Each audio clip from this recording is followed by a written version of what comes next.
Okay. So today's verse is Shrimad Bhagavatam, first canto, 18th chapter, and verse number 23. And this is the chapter when Maharaj Parishit gets cursed by the Brahmana boy. So we'll start with the verse. Let me quickly share the screen.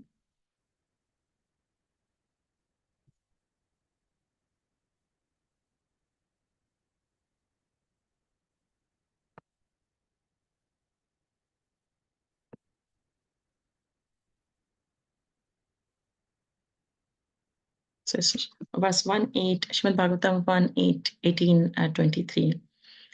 So verse starts with Aham hi parsto Ramyo Bravadhir Rakshasa Akshasa Atmagavo At, Atmavagamo Travayavan Nabha Patante Atmasman Patritanas Tatha Saman Vishnu Gatim Vipishchana. Translation purport by Srila Prabhupada. Srila Prabhupada ki jai. O rishis who are as powerfully pure as the sun, I shall try to describe to you the transcendental pastimes of Vishnu as far as my knowledge is concerned. As the birds fly in the sky as far as their capacity allows, to do the learned devotees describe the Lord as far as their realization allows. Puppet. The supreme absolute truth is unlimited. No living being can know about the unlimited by his limited capacity. The Lord is impersonal, personal, and localized. By his impersonal feature, he is all pervading Brahman. By his localized feature, he is present in everyone's heart as the super soul. And by his ultimate personal feature, he is the object of transcendental loving service. By his fortunate associates, the pure devotees. The pastimes of the Lord in different features can only be estimated partly by the great learned devotees. So Srila Sutta Goswami has rightly taken his position in describing the pastimes of the Lord as far as he has realized. Actually, only the Lord himself can describe himself, and his learned devotees also can describe him as far as the Lord gives him the power of description. Jai Om Agyanam Timirandasya Agyanam Janashalakya Chashurum Litam Yena Tasmai Shri Gurve Namah. Jai Shri Krishna Chaitanya Prabhu Nityananda Shri Advaita Gadadhar Shivasati Gaur Bhaktivinda. Hare Krishna, Krishna Krishna, Hare Hare, Hare Ram, Ram Ram, Hare Hare.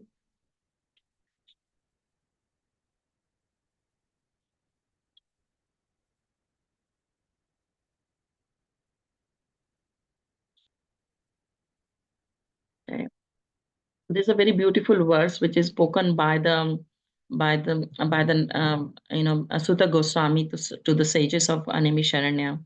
As we have been hearing that there is a conversation going on between the sages and the Sutta Goswami, and the Sutta Goswami has in the previous verse have requested, sages of Naimisharanya have requested Sutta Goswami to describe the glories of the Lord and the pastimes of the Lord. And in this specific verse, Sutta Goswami is specifically saying that I will describe the knowledge as, I'll describe the transcendental pastimes of Vishnu as far as my knowledge is concerned. So he's keeping his position as, in humility. He's saying that as far as my knowledge is concerned, I will explain it to you. And then he's also saying that, the learned devotees, the lords who can describe, who can be so realized that can describe the glories of the Lord. And the birds can fly as far as the sky, the capability, because they can't fly all over. The wings, they will not, they will get tired, or they don't have the capacity to do that, do so. So they can fly as high and as wide as the bird, as the wings can allow, and the capability have the capability. So this is how. So there are a number of things which Srila Prabhupada has very kindly explained in the verse as well, that what are the three different forms of the Lord is impersonal, personal, and localized form. So as we understand that impersonal form is the form where the light comes, like the effulgence of the Lord is that impersonal form, and then the Lord Himself, He has got His personal form, where Krishna has three-banded form and a beautiful smile, loving face, and he's got flute in his hand. He's playing the flute, and his his band is his body is bended.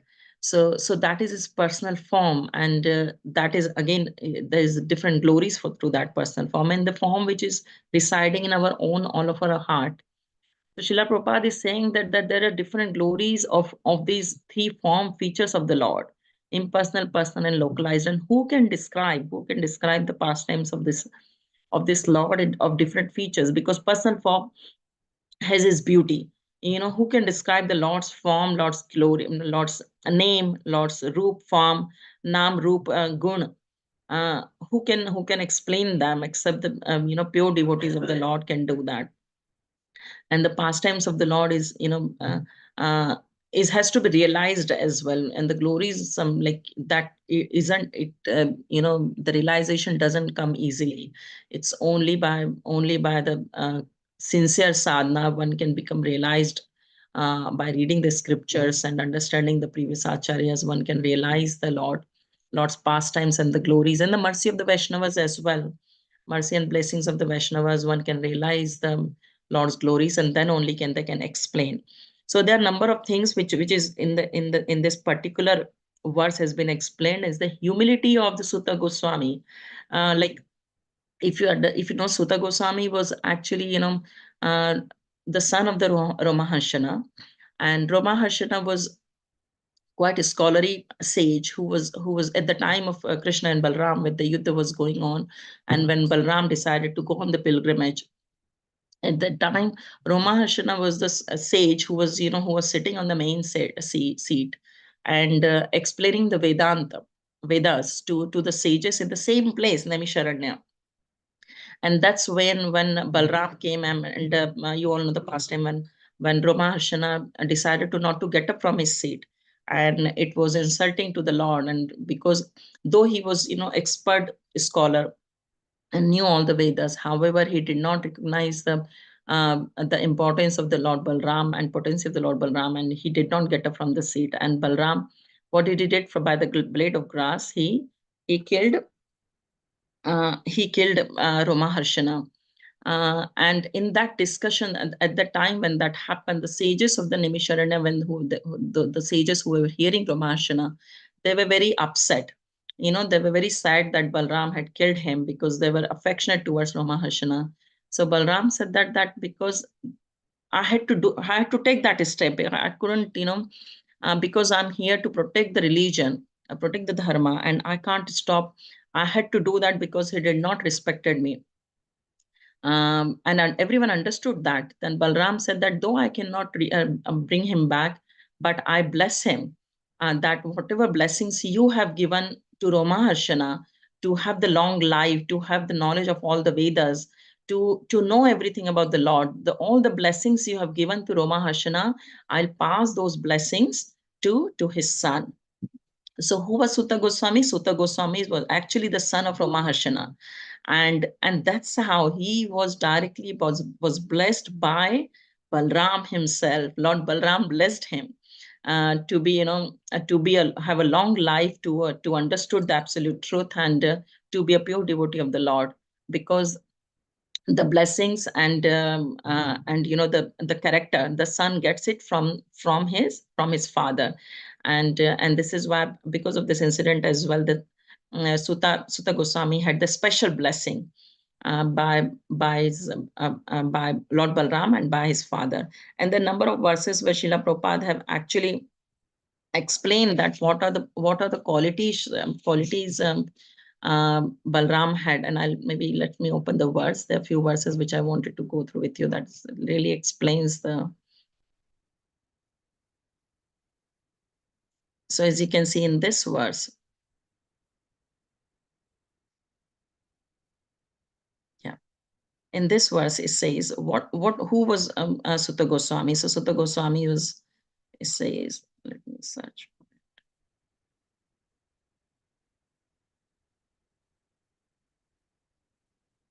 This is the verse. It says, Sri Sutta Goswami said, "O God, although we are born in a mixed caste, we are still promoted in birthright simply by serving and following the great, who are advanced in knowledge.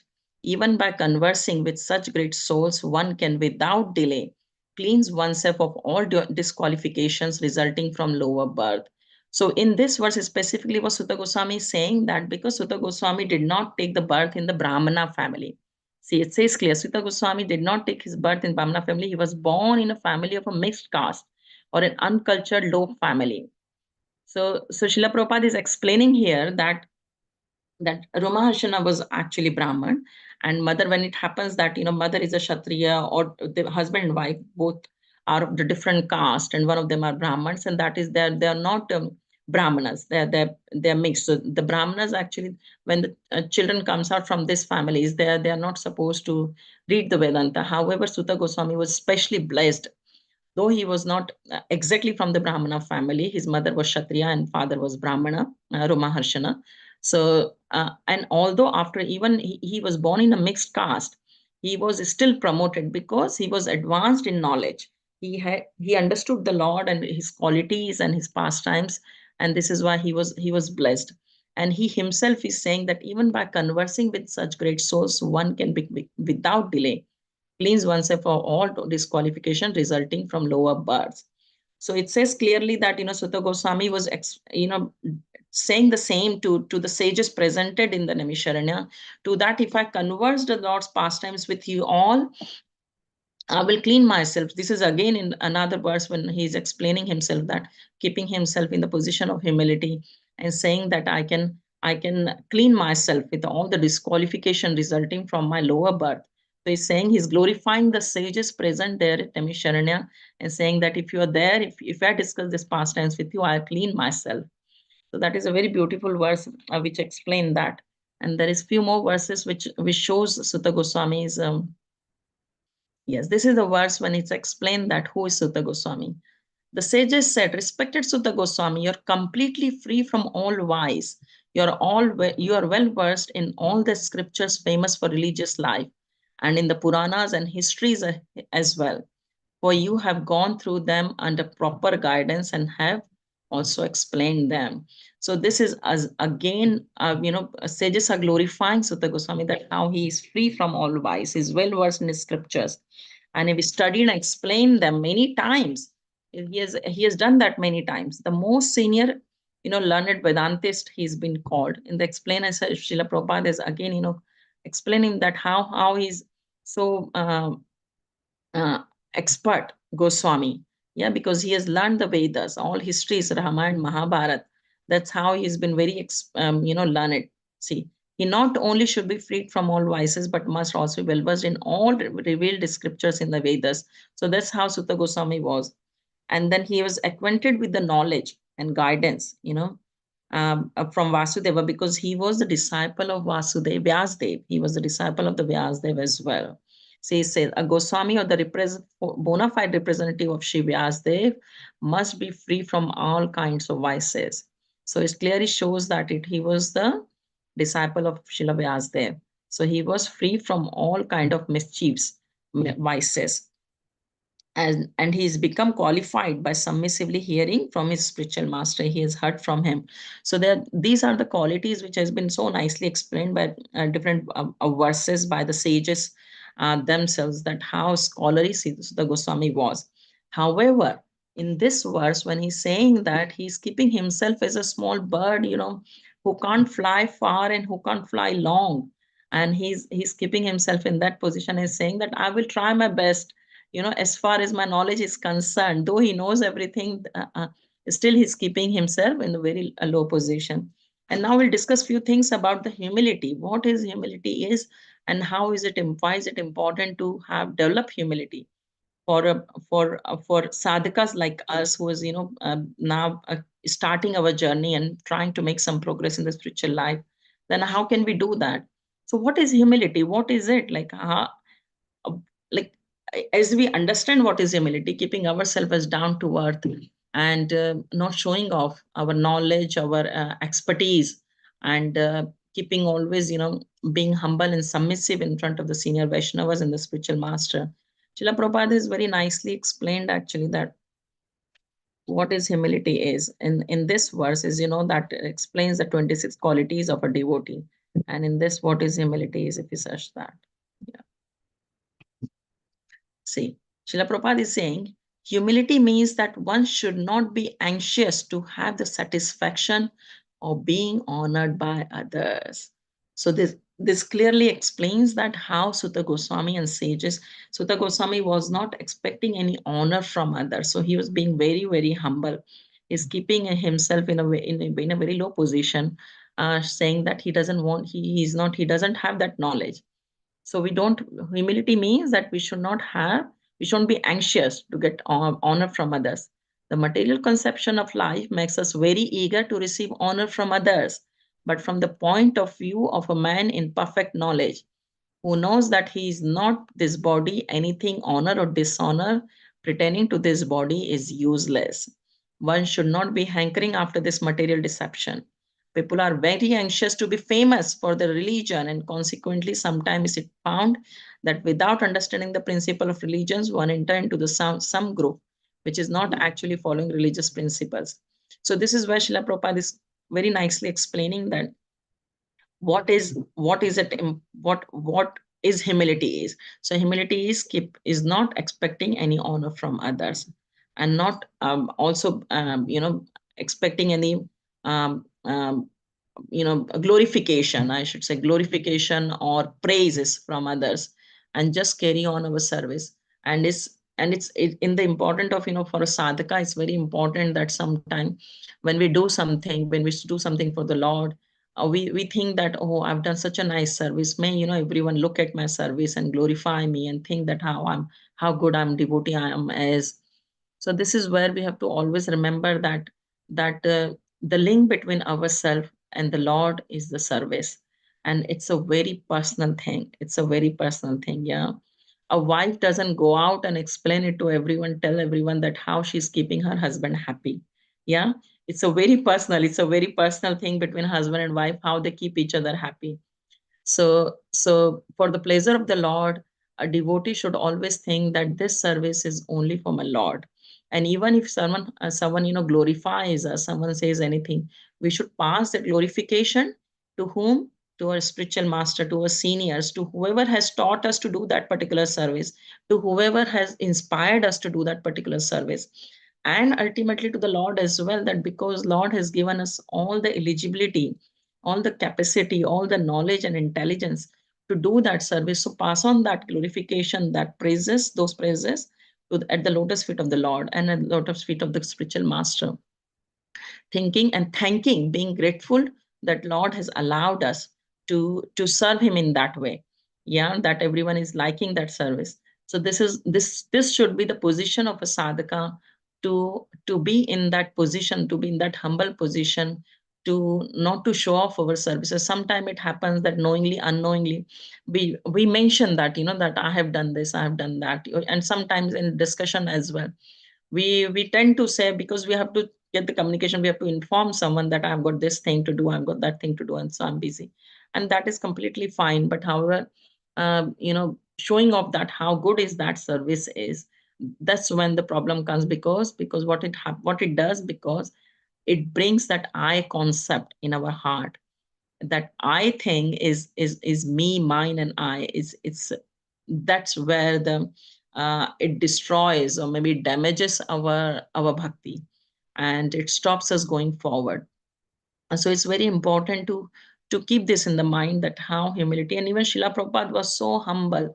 He used to say, uh, devotees, his disciples used to say that, Srila Prabhupada, you have done so good, even, better than your spiritual master. And Srila Prabhupada would say that, no, my spiritual master, you know, would have done much better if he had the car and the facilities at the time to come to the West and, to preach. He would have done it way better than what I've, he would always glorify Bhaktisiddhanta Saraswati Thakur. So that's how the position of a sadhaka should be, that they should glorify their spiritual master. So it's very, yeah, it's always we should look at the devotees and senior Vaishnavas, that how they keep themselves in the humble position. So I want to actually look at one of teachings of Lord Chaitanya. In that also, it's in chapter 30, it's really nicely explained that what is humility is. One should approach a Krishna conscious person with all humility, put relevant questions to him, and not challenge him. If one were to challenge him, such a highly elevated Krishna conscious person would not be available to receive any tangible knowledge. A challenging, puffed up person cannot gain anything from a Krishna conscious man. He simply remains in material consciousness. So this is actually explaining the position of the sages who were questioning and were asking, requesting Sutta Goswami to explain the pastimes of the Lord. So this was the position. They were very humble. They were saying that, and this is not for this, showing of that we are humble. They were actually being very humble, saying that we don't know. And they were saying that, in one of the verse in further in this forward at the back, they said that our eyes has gone blank, like, because of the dark, because of the smoke of the yagyas, because the sages does so many yagyas. So they were saying that our eyes has gone, we can't see anything clearly. So please explain to us the pastimes of the Lord, the glories of the Lord.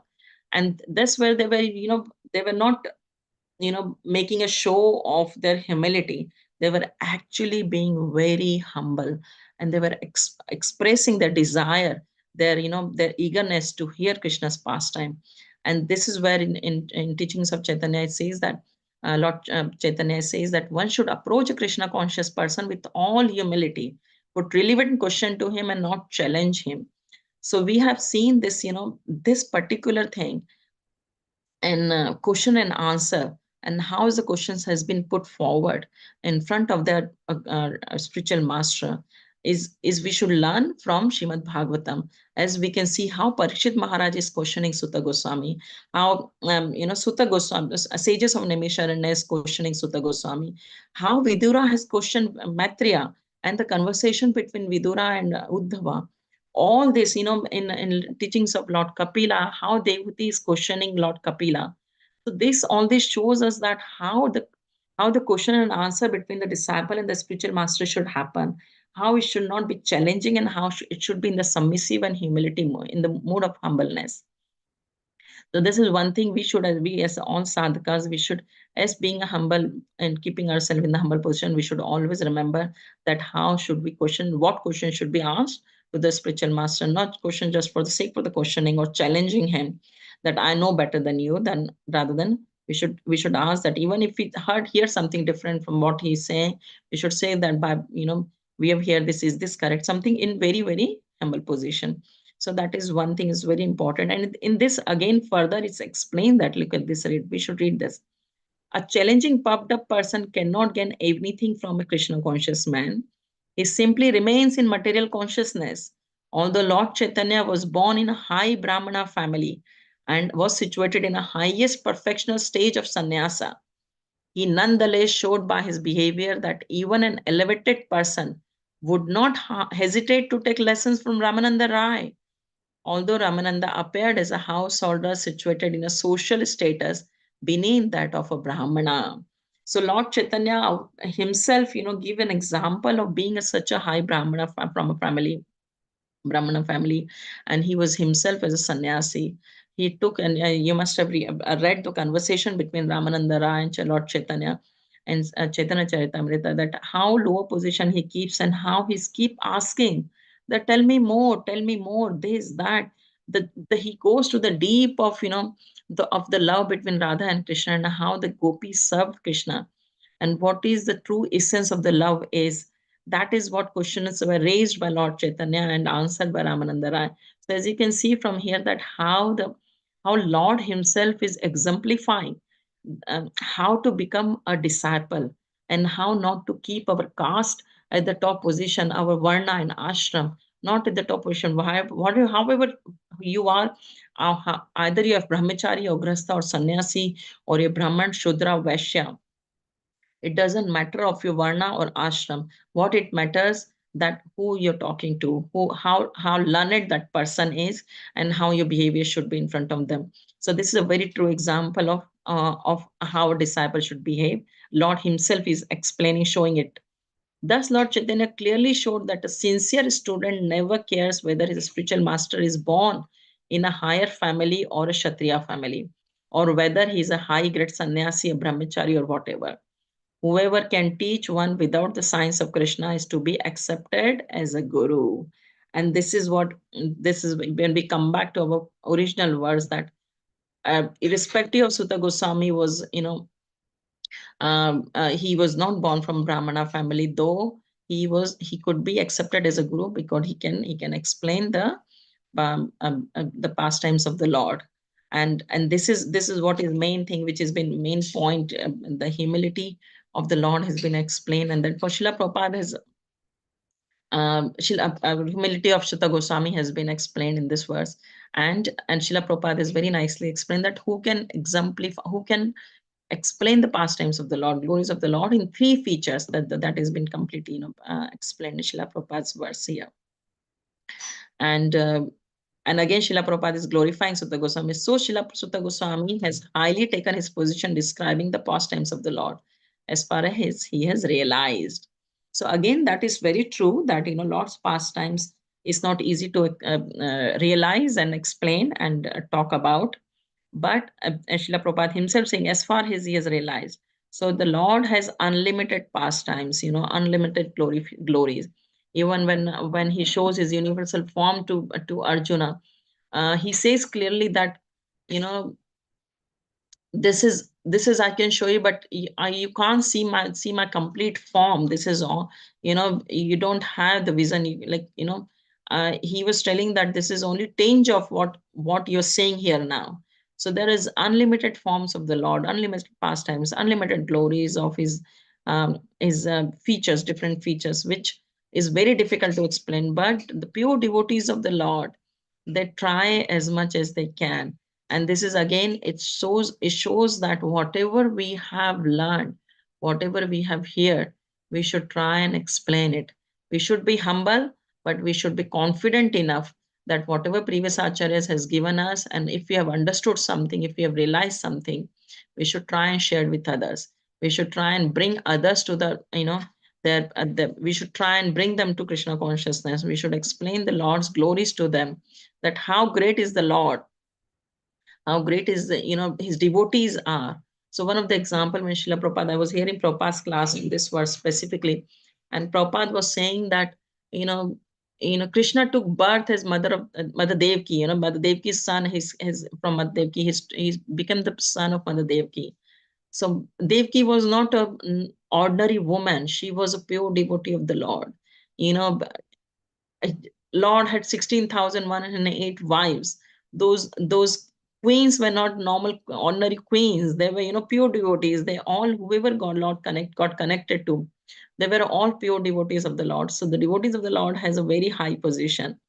So if you hear something from the previous Acharya, from Srila Prabhupada, and if you have realized that knowledge, then you should try and explain it too, because we can never ever be the 100% perfect. As Sutta Goswami, he's saying himself that I will explain as much as my knowledge is concerned, because we all have the different ability. The all five fingers are not same in the hand. Yeah, we all, someone will learn it more, someone will learn it less. Someone's in our circumstances in the life would give them him more realizations than others. So we all have different conditioning. We all have different, circumstances we face, and we have all different abilities to understand things. So however is our knowledge, however is our ability is, what we should do, we should try and grab any opportunity to explain, to talk about the Lord, to glorify the Lord, so that someone else can get benefited. And we must not miss the opportunity. Sometimes what happens that, we are in the tendency that we try to talk about different things, like, we try to gossip around different things happening around us, or in the temple, or negativity is very easy to come than the positivity. So let's not spread the negativity, spread the positivity, spread whenever we're talking. Let's this tongue to be used in the service of the Lord, not only just to take prasad, but also to take the Lord's name, but also to glorify the Lord, and also to preach others, talk about the Lord's glories, and telling them that this Krishna is the supreme personality of Godhead. Whatever we know, whatever we understand, we should try and explain it to others. So I'll close it now. I'll stop it now, and we'll open for any realization you all may have as well. and it'll be really nice to hear from you. What do you all have to say?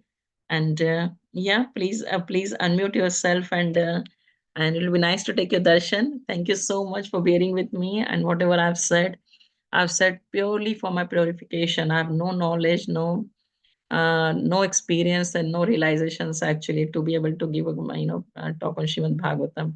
It is a very humble and attempt from me, and just trying to serve Guru Maharaj and serve you all. I made an humble attempt, so please forgive me if I made any mistakes. But I'd be really nice to hear from all of you. What is your view is about the humility about devotees of the Lord? Thank you. Hare Krishna. Srila Prabhupada ki jai.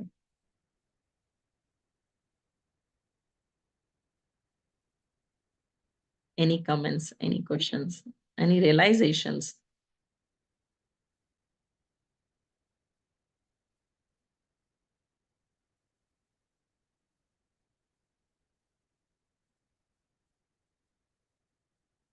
So let me ask a question. Anyone can answer. Have you ever tried to speak to anyone about Krishna consciousness or basically preaching?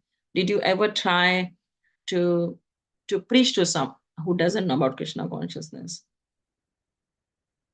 It's an open question to everyone actually. Yes, I have done with my children. Very nice. Thank you, Mataji. Well done. Well done. And how did you felt? I know with family it's not that easy, but they know about my being very much seeking spirituality, so they didn't know that. So that's why it was not kind of, why are you here, what you are doing or something.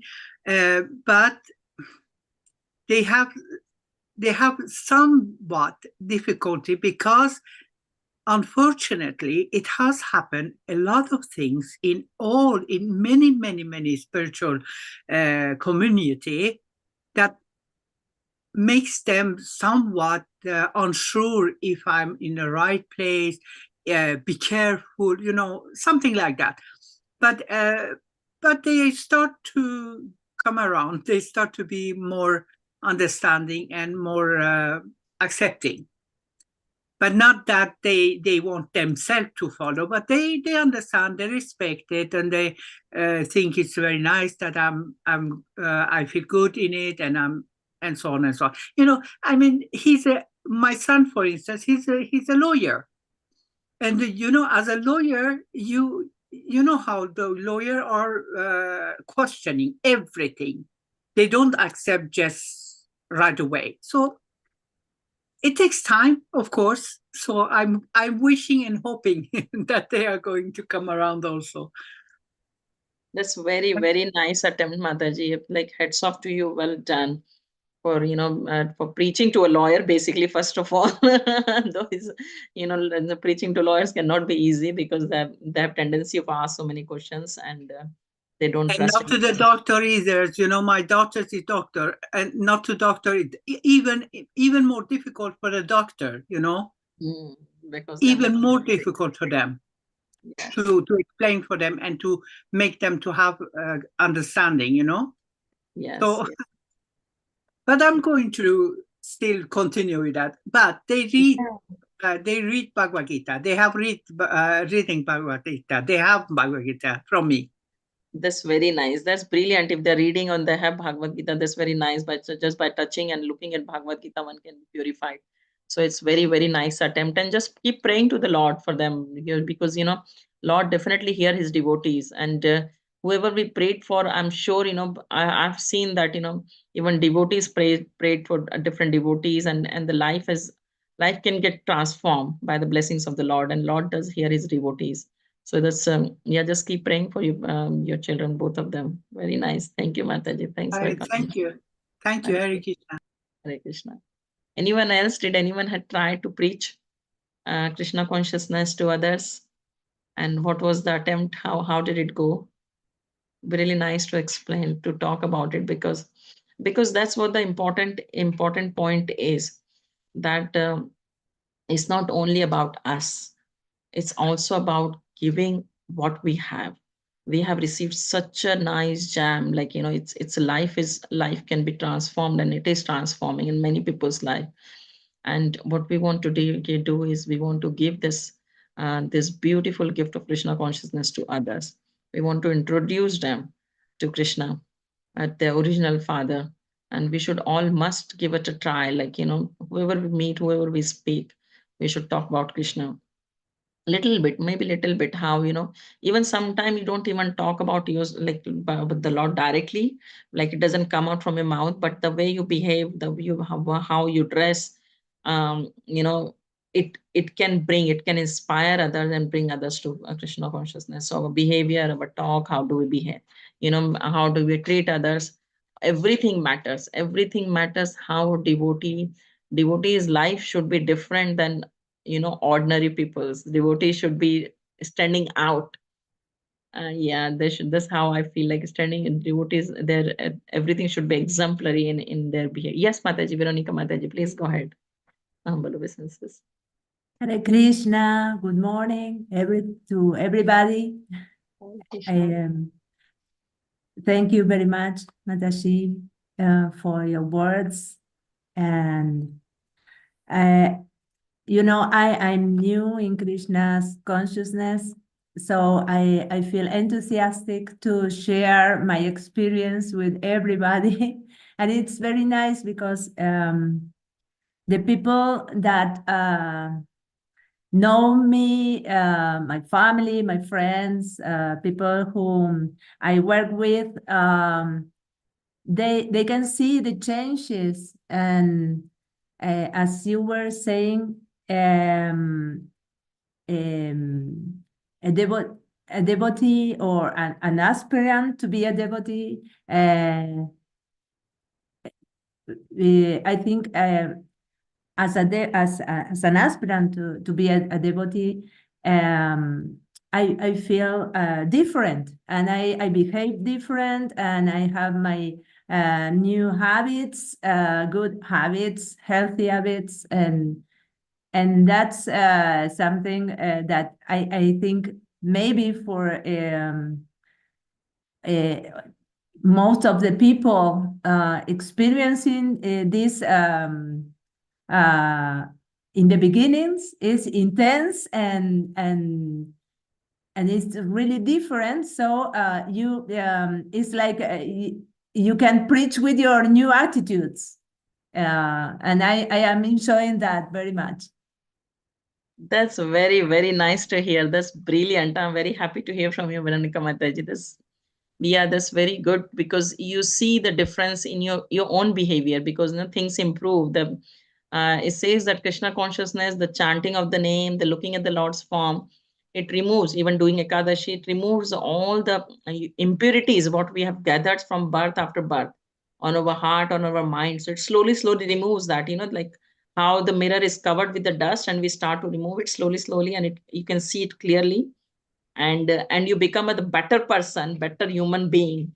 And yeah, that's very good that what you're saying, that with your new attitude, I, people. I I feel like that, and I pray to Krishna and Radharani and and and the gurus to help me keep this enthusiasm, because I feel great. Yeah, no, you just keep your enthusiasm going. Don't let anything, bring you down, take you away from the lordships, take you away from the holy name. Because always remember that, there is always, we are all human being. Always remember that, and we are all can make mistakes. Of So course. even your surroundings, anything happens to you, if someone says anything you don't like it, don't let you bring it down. Okay, always remember that, Viranaka Mataji.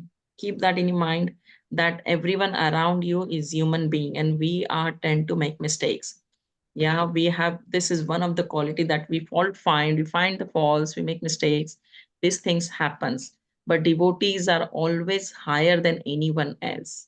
Mm. Yeah, so we must respect everyone and keep that, inspiration going in your heart, that you want to become a pure devotee of the Lord. You want to see Him face to face, and that desire will purify you.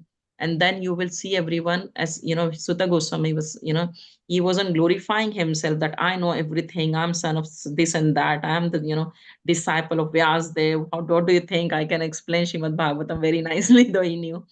So he kept himself in a very humble position. So that's what we should do as well. You're new, and this is why it's so nice to see devotees making a small steps and progressing. And it's yeah, keep that that enthusiasm going in Krishna consciousness, and Krishna will help you. I'm 100% sure that Krishna will protect you, guide you, and take you back.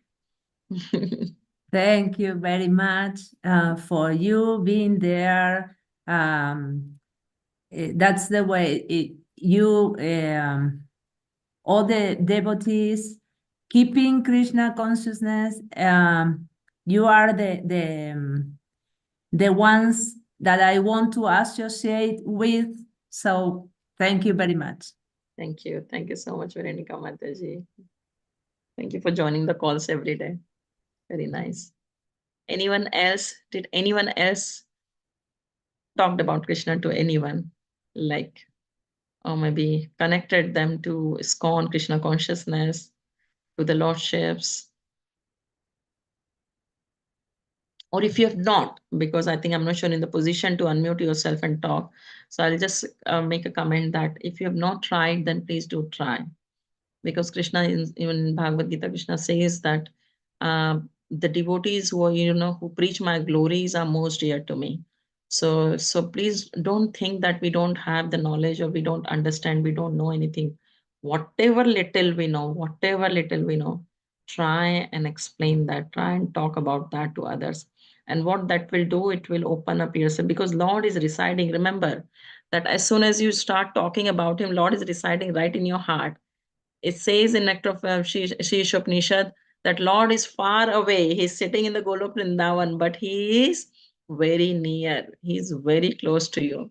And that as soon as you start talking, you will see the magic will happen. The words will automatically come out from your mouth. You wouldn't even realize it. You wouldn't know that you knew this thing before, but the words will automatically flow from your mouth, and you will explain, you will be able to answer any difficult questions, you'll be come out of any situation. So try, make an attempt to talk to others about Krishna, about his glories, and how important to be a Krishna conscious person, how important to be a devotee of the Lord. So with that comment, I think I will close the call now. And thank you so much, everyone, for joining the call and tolerating me, basically. Thank you. Hare Krishna. Thank you, Mataji. Thank you. Vanchakalpatarubhyascha kripa sindhubhyavcha patitanam pavnebhyo vaishnavabhyo namo namah. Jai Shila Prabhupada ki jai, Guru Maharaj ki jai. Mataji, Good class. thank you very much. I send you a personal message in the chat. Please read it. Oh, okay. Thank you very much. Thank you.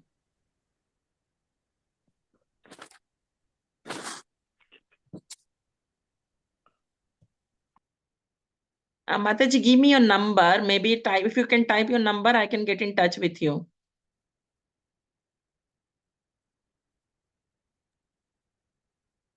I put the number at the end of the message. Can you see? Let me take the number. Yeah, I've got it. And the email, you choose the way you want to connect with me, is okay.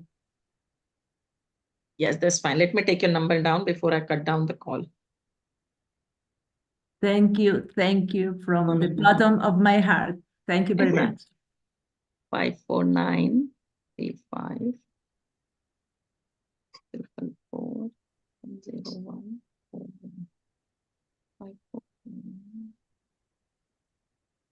Oops, let me just stop the recording. And thank you.